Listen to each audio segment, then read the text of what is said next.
Hoy les voy a hablar un poco de las notas que tomé del libro de Domain Driven Design, que me recomendaron leer por parte del equipo. Entonces esto fue lo que hice. Entonces vale, hablaré un poco de la introducción, luego digamos que partí el libro en dos partes. Por un lado está capítulo del 1 al 4 que habla de, bueno, qué es DDD, por qué usarlo y todo esto, y del diseño estratégico. ¿Sí? Y del 5 al 7 ya habla del diseño táctico y un par de cositas más. Luego por ahí hice como una especie de ejemplo con base al proyecto, a alguno de los proyectos que estamos trabajando. Y ya por último, unas conclusiones, ¿listo? Vale, entonces primero, ¿por qué utilizar DD? Entonces, bueno, digamos que aquí hay como mucha información por todos lados. Yo digamos que saqué tres razones principales por las cuales utilizar el DD. La primera es porque hubo un boom de los frameworks, por lo menos para backend. Igual DD se aplica a muchas ramas de la programación, pero por lo menos para backend hubo un momento en que hubo un boom de frameworks, cada uno con su estructura particular, cada uno con sus detalles. Entonces digamos que en cierto punto se llegó a que los frameworks estaban muy acoplados al diseño, ¿sí? A los proyectos, y eso traía muchos problemas porque pues si por ejemplo el framework dejaba de tener mantenimiento, si de un momento a otro se quería cambiar de un framework X a un framework Y porque, bueno, por la razón que sea, porque salió un nuevo feature o lo que sea, o incluso cambiar en el mismo framework, pasar de la versión X a la versión Y. Entonces todo esto traía muchos dolores de cabeza porque pues el desarrollo que estábamos haciendo estaba muy acoplado al framework. Esa digamos es una de las principales razones por las cuales digamos tiene sentido separar los desarrollos a los frameworks. Vale, el siguiente es básicamente que no hay como tal un sustituto para el diseño. Esto lo menciona mucho en el libro, y es que, o sea, si bien estas técnicas, que bueno, ya ahorita veremos un poco más, pero si bien estas técnicas traen mucha sobre ingeniería, traen hacer análisis y diseños que a lo mejor alguien podría verse tentado a pensar, bueno, esto como que no sirve para mucho. Entonces el libro, digamos, choca mucho con eso y dice, no, no hay, o sea, casi que no hay opción entre tener un mal diseño o un buen diseño. Simplemente hay que tener diseño, y de tenerlo, pues es mucho mejor que sea bueno. Ya que, bueno, a largo plazo, si la aplicación es, digámoslo así, grande, pues un mal diseño saldrá muy costoso, ¿sí? Porque, pues, digamos, hoy programaremos y nos iremos de fin de semana y después cuando lleguemos no vamos a saber siquiera por dónde empezar. Y bueno, ya por último, mencionar que como tal el diseño lo que busca es resolver los problemas empresariales, ¿sí? DD particularmente se centra mucho en cómo combinar negocio, o bueno, no combinar, sino por lo menos conectar los problemas de negocio con los problemas de diseño, de programación, digámoslo así. Entonces, como tal, el diseño, si bien es algo de programación, algo técnico, eh, digamos, el fin último es resolver los problemas empresariales. Entonces, vale, el capítulo 1 y 4, del 1 al 4 digo, como dije, habla de, bueno, qué es DDD y qué es el diseño estratégico. Listo, entonces ya, digamos que a modo de definición, DDD es básicamente un conjunto de herramientas y técnicas que lo que buscan es modelar de cierta manera nuestros desarrollos para ofrecer un alto valor, para que sea software escalable y, digámoslo así, fácil de manipular y de mejorar, ¿sí? Entonces, como ya dije, se separa en dos grandes partes, que es el diseño estratégico y el diseño táctico. El estratégico se centra más en los problemas de negocio, en lo que es importante como tal para el negocio. Y ya el táctico se centra, va más a detalle en los conceptos de dominio, de entidades y todo esto, ya más adelante lo explicaré. Pero digamos que se centra, si bien no a llegar a código, no necesariamente llegar a código, sí trata de modelar un poco más a detalle que el diseño estratégico. Listo, entonces, digamos, antes de entrar como tal a explicar el diseño estratégico, el libro plantea de que para resolver ciertas problemáticas del negocio, de lo que venimos a desarrollar. eh, digamos que lo separan en dos partes, que es por un lado el espacio de problema y por otro lado el espacio de la solución.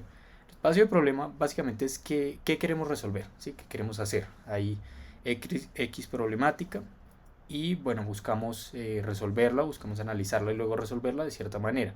Entonces el qué, o sea, la problemática como tal, entra dentro del espacio de problema.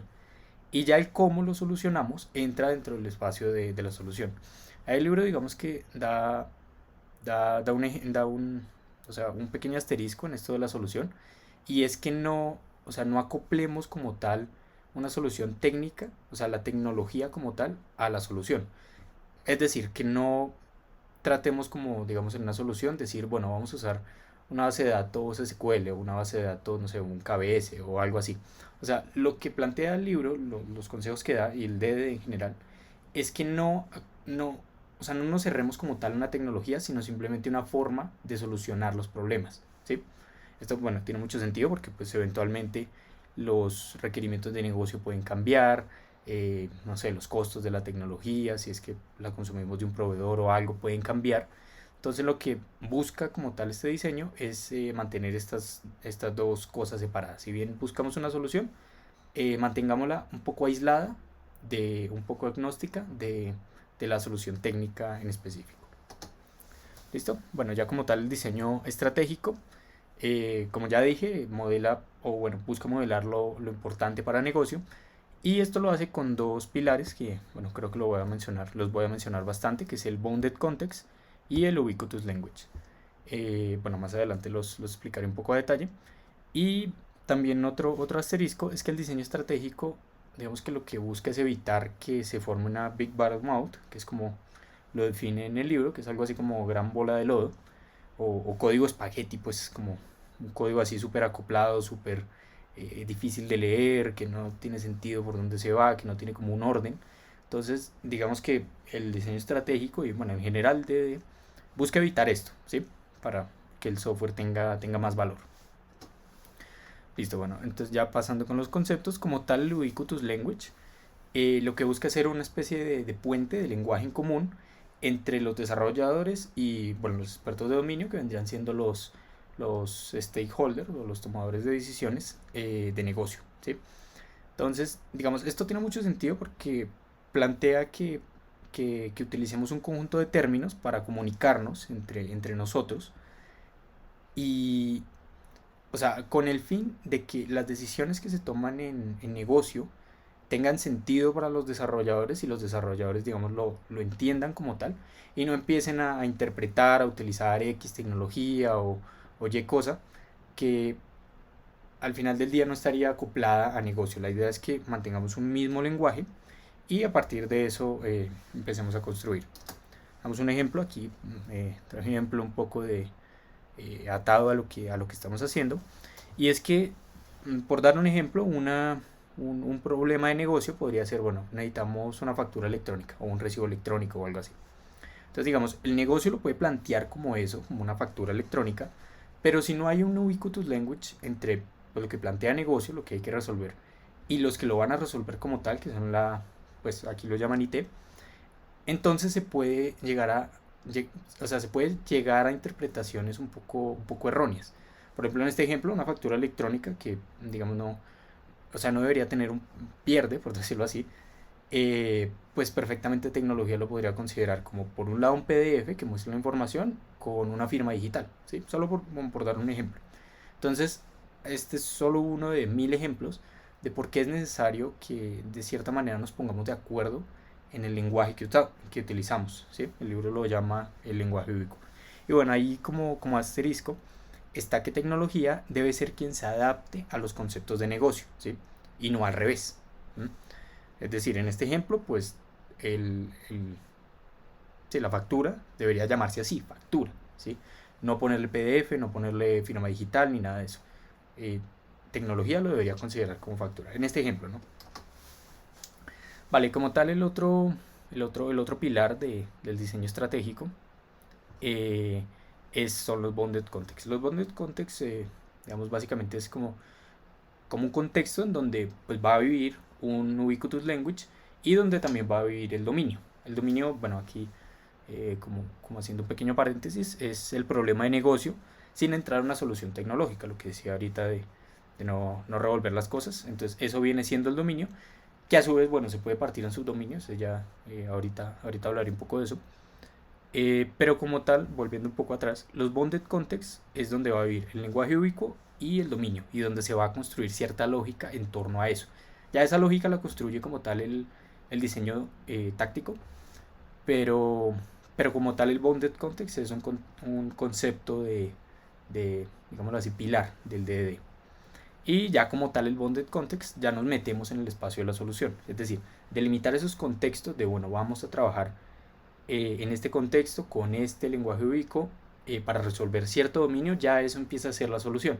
Entonces, como ven, si bien está en la solución, todavía no hemos hablado ni de código ni de soluciones tipo una base de datos X o un caché X, no. Todavía se está quedando en modelar, ¿sí? Y eso es lo que, o sea, el libro recomienda más eso.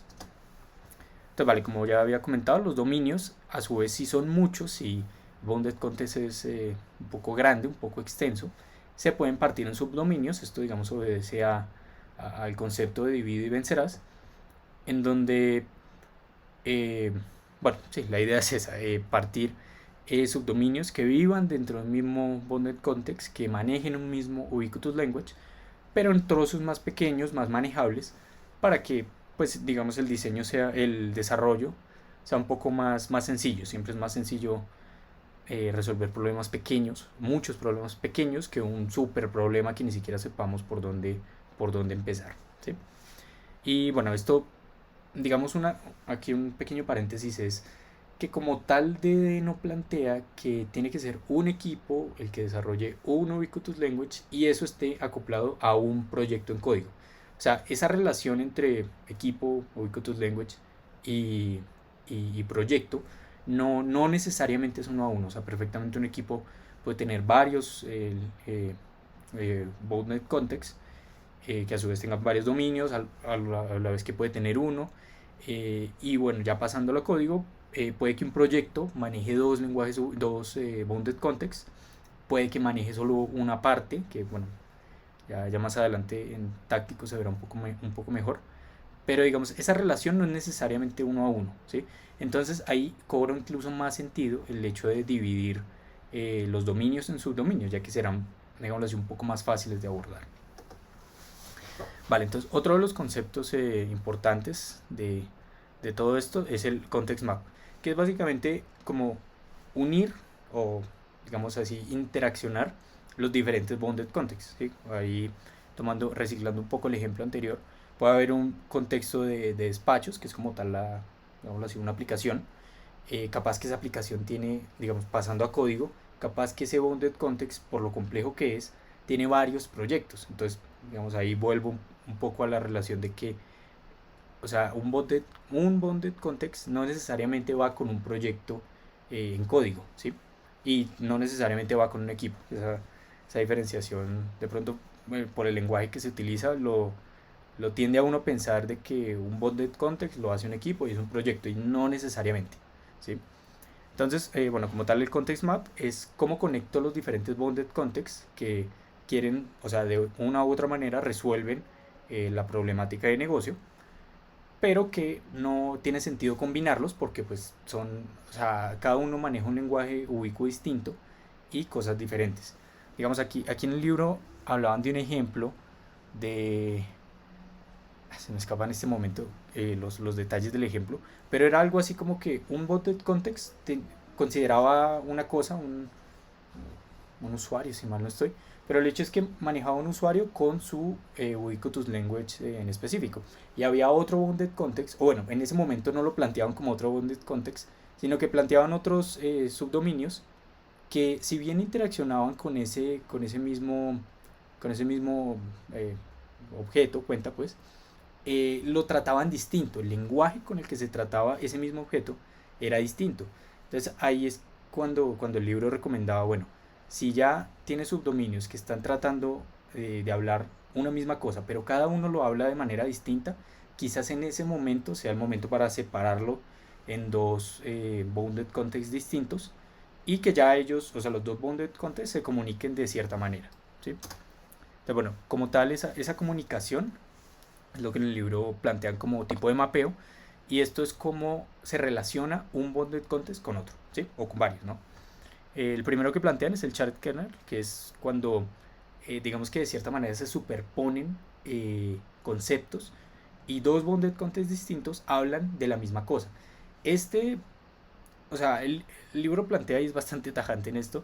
Esto no debería pasar. Este, digamos, es un caso feo, malo, porque pues, o sea, si cada circulito bounded context maneja un lenguaje ubico distinto, pues no tiene sentido de que estén solapados, hablando de la misma cosa. O deberían ser un mismo bounded context o dos diferentes pero más separados.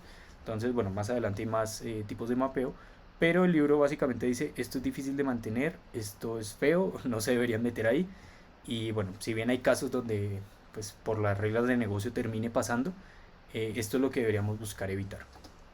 Listo, por otro lado está el cliente-proveedor, una relación mucho más común, de hecho de las más comunes, que es básicamente hay un bounded context que depende de otro, ¿sí? En este caso el proveedor vendría siendo el que dice, o la bolita que dice equipo 1, que tiene la U de, era upstream, si mal no estoy, y la de downstream, ¿sí?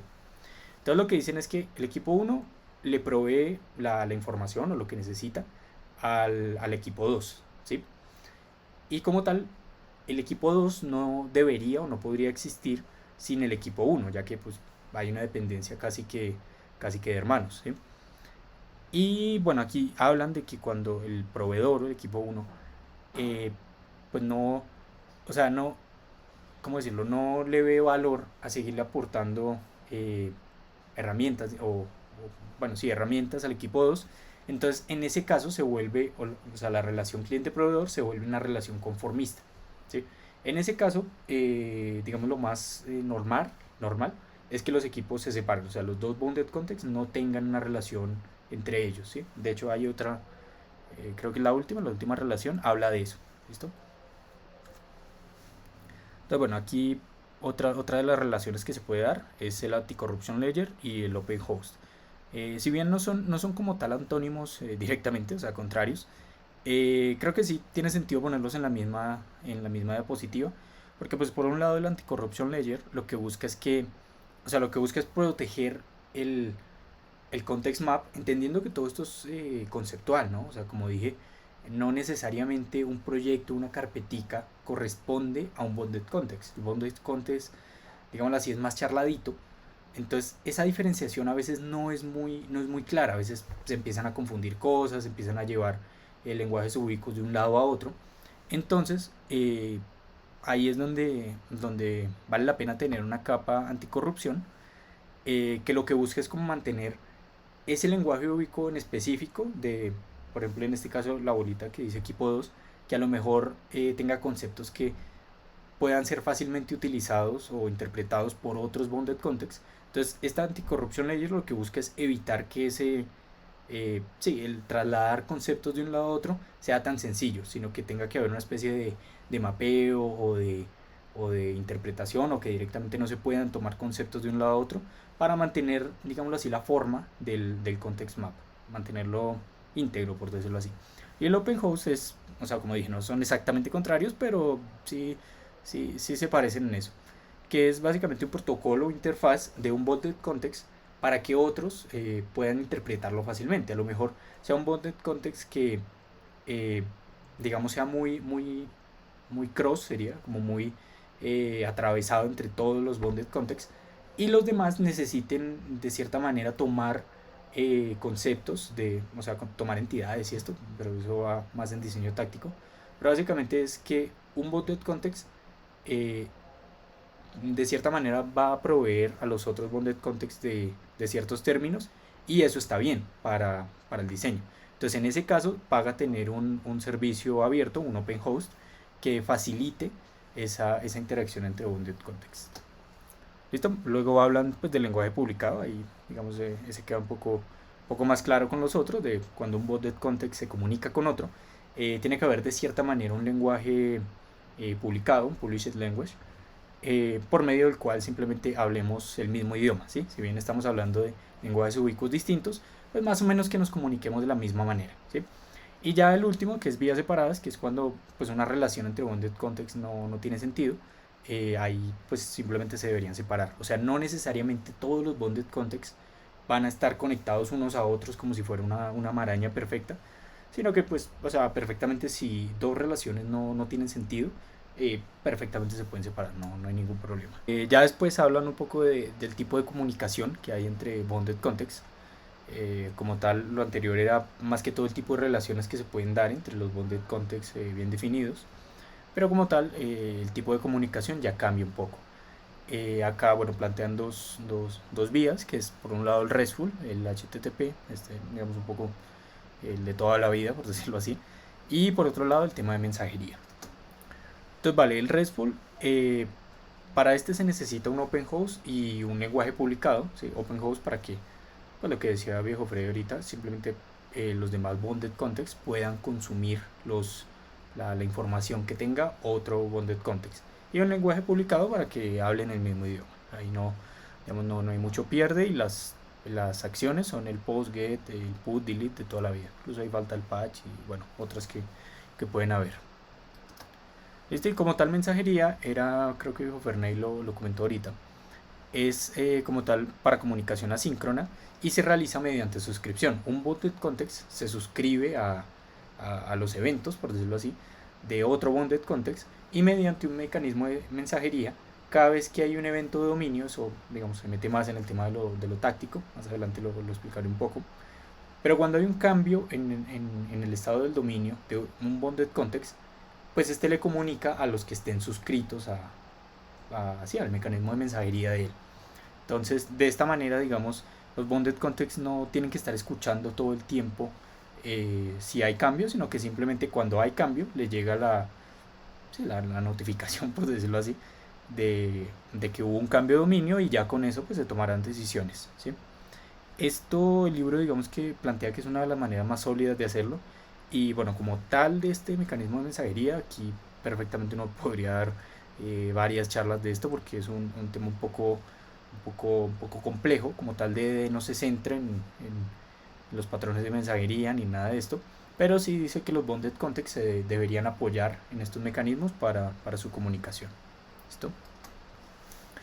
Bueno, ya como tal el capítulo del 5 al 7 habla más que todo del diseño táctico. También habla un poco de las arquitecturas manejadas y todo esto, pero digamos que el foco es el diseño táctico. ¿Listo? Entonces, como tal, esta parte busca modelar por medio de Model Driven Design todos los conceptos de los que se plantearon en diseño estratégico, busca ya modelarlos, si bien no entrando en soluciones tecnológicas en específico, ya busca un modelo más a detalle, ¿sí? Por medio del Model Driven Design, que pues como su nombre lo dice, busca modelar, darle como forma a las diferentes entidades y diferentes objetos, por decirlo así, que, que ya diferenció el diseño estratégico. Listo, aquí al igual que en diseño estratégico hay dos pilares, aquí también, que son los value objects y las entidades. Como tal, un value object es un objeto que no tiene identidad propia, ¿sí? Y que digamos que se diferencia de otros simplemente por su valor y son inmutables. El ejemplo más sencillo para entenderlos es las constantes, ¿sí? Por ejemplo, nosotros manejamos mucho el SciID, ¿sí? Ese SciID como tal no tiene una identidad, o sea, si yo le pongo un SciID a un bonded context y lo manejo en otro bonded context, en otro, sigue siendo el mismo, sigue siendo MLB y ya. No, o sea, como tal no se diferencian entre sí si yo lo pongo en diferentes bonded contexts. Es inmutable, pues debería ser inmutable, y pues se diferencia de otros por su valor. Si un SciID es MLX, por decir algo, si vendemos en Shanghai o alguna cosa así, eh, pues ahí sería distinto de MLB, y o sea, el valor sería su única diferencia, ¿sí? De resto siguen siendo pues value objects. Y las entidades como tal ya son objetos con pues identidad propia y que se distinguen con un identificador. Este ejemplo puede ser casi todos, casi todo lo que manejamos son entidades. De hecho, los value objects son los que es un poco más complejo encontrarlos. Las entidades pueden ser una cuenta que tiene un ID, puede ser una transacción que se hizo, puede ser una compra, una CCV específica, porque todas son distintas y todas manejan sí, una identidad propia, un identificador que los hace únicos, por decirlo así. Y bueno, ambos buscan modelar objetos en entidades. ¿Listo? Otro de los conceptos importantes del diseño táctico son los agregados. Como tal, los agregados, digamos que de cierta manera es como un conjunto de value objects y entidades que, bueno, lo mismo, todos viven dentro de un mismo bounded context, todos viven dentro de un mismo subdominio, pero incluso en el mismo subdominio, digamos que de cierta manera se separa, aunque, o sea, se separa entre comillas, que pues sigue siendo el mismo subdominio, pero ahí sí ya se empiezan a segregar los agregados, ¿sí? Y un agregado es básicamente entidades, value objects, que manejen una misma lógica, ¿sí? Pero como ya dije, pueden estar dentro del mismo subdominio, pueden estar dentro del mismo, o bueno, van a estar dentro del mismo bounded context, pero como tal la lógica interna que manejen es lo que los va a diferenciar de otros agregados, ¿sí? Incluso manejando el mismo lenguaje ubicuo. Vale, hay otros términos importantes en este apartado. Está el tema de servicios, que es, bueno, por donde se expresan los dominios, ¿sí? Está el tema de los repositorios, que básicamente buscan la persistencia de datos de los agregados, ¿sí? Esto, bueno, digamos, estos temas ya se meten un poco, y bueno, dominios de evento, que es cuando cambiaba el estado del sistema, ahorita lo mencioné un poco en mensajería, pero como tal estos conceptos se meten un poco con el tema de la arquitectura, ¿sí? Como tal, o sea, el libro recomienda que se utilicen arquitecturas limpias, ¿sí? No se amarra con ninguna, dice pueden usar hexagonal, de hecho hay un par de ejemplos con hexagonal, pueden usar por capas, por cebolla, que es la otra, y bueno, creo que hay una que otra que se me escapa en este momento, pero digamos que si bien no se amarra con esto, ya estos conceptos empiezan a ser un poco de arquitectura, entonces bueno, más adelante hablaré un poco de las arquitecturas que se manejan. ¿Listo? Y bueno, ya como tal unos ejemplos de DDD y ya hablar un poco de la arquitectura. ¿Listo? Entonces, bueno, como ya dije, el libro pues, recomienda varias arquitecturas, sobre todo arquitecturas limpias, pero como tal, digamos, traje a colación la arquitectura hexagonal, pues no solo porque la manejamos, sino porque, pues mirando otras fuentes más allá del libro, esta es una de las arquitecturas más recomendables. Dicen que el DDD en esta arquitectura es un poco más explícito, un poco más limpio, más fácil de diferenciar que en otras. Bueno, como ya dije, básicamente la arquitectura hexagonal perfectamente, como muchos otros conceptos, puede abarcar una charla o varias charlas enteras. Son conceptos muy complejos, con muchas cosas, con muchos detalles. Pero así a grandes rasgos lo que busca esta arquitectura es proteger el núcleo del negocio. Entonces, digamos, el núcleo acá entrarían a ser las entidades, los value objects y los agregados. Esto hace parte del primer hexágono, digámoslo así, el de más del centro. Y estas entidades, estos value objects, no deberían tener conocimiento de los componentes que estén más afuera de estas capas, ¿sí? No debería tener conocimiento de los servicios, de los casos de uso, de los puertos, de la infraestructura, del framework y esas cosas, ¿sí? Y a medida que vamos saliendo de los hexágonos, de las figuritas, pues una capa conoce a las demás del centro, pero no conoce a las de afuera. Por ejemplo, hay los servicios y los casos de uso, que son como tal los que exponen la lógica y los valores de las entidades, los value objects y los agregados.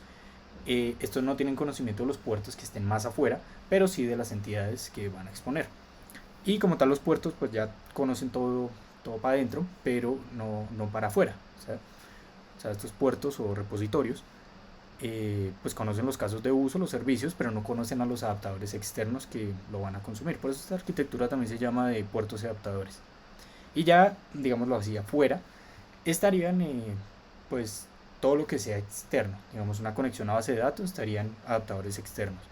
El framework, por ejemplo, que al principio mencioné que una de las razones por las cuales utilizar DDD era pues volcar todo nuestro desarrollo hacia lo más esencial del negocio, que vendrían siendo las entidades, para no acoplar un framework, ¿sí?